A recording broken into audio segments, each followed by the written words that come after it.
Pandemic and act of God, যেটা আনেননি সেটা হলো for any other reasonable cause, আইনের মধ্যে আছে। ওই পার্টটা উনি আনেননি। যতটুকু ওই একটা কবিতায় পড়েছিলাম, তুমি সব বুঝো মানি, যতটুকু বুঝো না ততটুকুই আমি।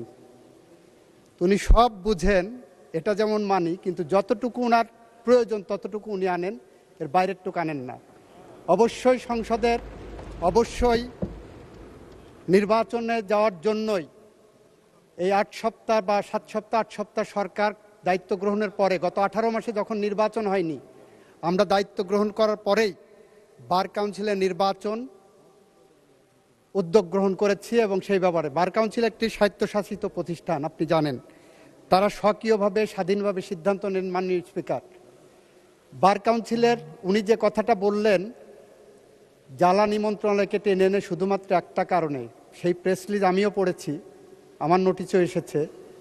উনি যে জিনিসটা বলেননি সেটা হলো ঢাকা বার সহ বেশ কয়েকটি বার অ্যাসোসিয়েশন থেকে বার কাউন্সিলের কাছে অনুরোধ এসেছে যে তাদের ওখানে এখন নির্বাচন চলছে, তাদের নির্বাচন প্রক্রিয়া সমুন্নত রাখার জন্য, এইটাকে নির্ঝঞ্ঝাট রাখার জন্য, ওই বার অ্যাসোসিয়েশনগুলোর নির্বাচনকে নির্ঝঞ্ঝাট রাখার জন্য নির্বাচনটা পিছানোর জন্য বলেছেন।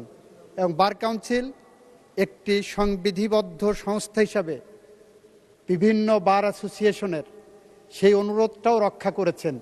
ফলে এই পার্টটা কিন্তু উনি বলেননি। আইনজীবীদের দাবি ছিল বিভিন্ন বার অ্যাসোসিয়েশন, ঢাকা বার হলো বলা হয় এশিয়ার মধ্যে সবচেয়ে বৃহত্তর বার, যেখানে 22,000-এর উপরে লয়া আছে। সেই বারের নির্বাচন সামনে, 29 তারিখে সেই বারের নির্বাচন, সেই নির্বাচন প্রক্রিয়াকে সামনে রেখে সেই অ্যাসোসিয়েশনের পক্ষ থেকে যে অনুরোধ এসেছে, বার কাউন্সিল আমি মনে করি তাদের নিজস্ব মেধা, প্রজ্ঞা, স্বকীয়তা এবং স্বাধীনতা অ্যাপ্লাই করেছেন। সেই কারণে সেখানে আমরা কোনো হস্তক্ষেপ করিনি।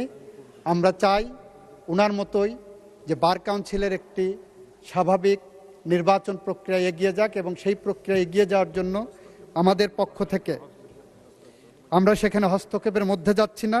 আমরাও চাই, ওনার মতোই চাই, বার কাউন্সিল স্বাধীনভাবে সিদ্ধান্ত নিয়ে তারা এই ব্যবস্থা গ্রহণ করবেন। আপনাকে ধন্যবাদ মাননীয় স্পিকার, মাননীয় সংসদ সদস্যকে ধন্যবাদ। ধন্যবাদ মাননীয় আইনমন্ত্রী। আমি তো ভেবেছিলাম মাধবী হবে কবিতার শিরোনাম। ধন্যবাদ মাননীয় আইনমন্ত্রী।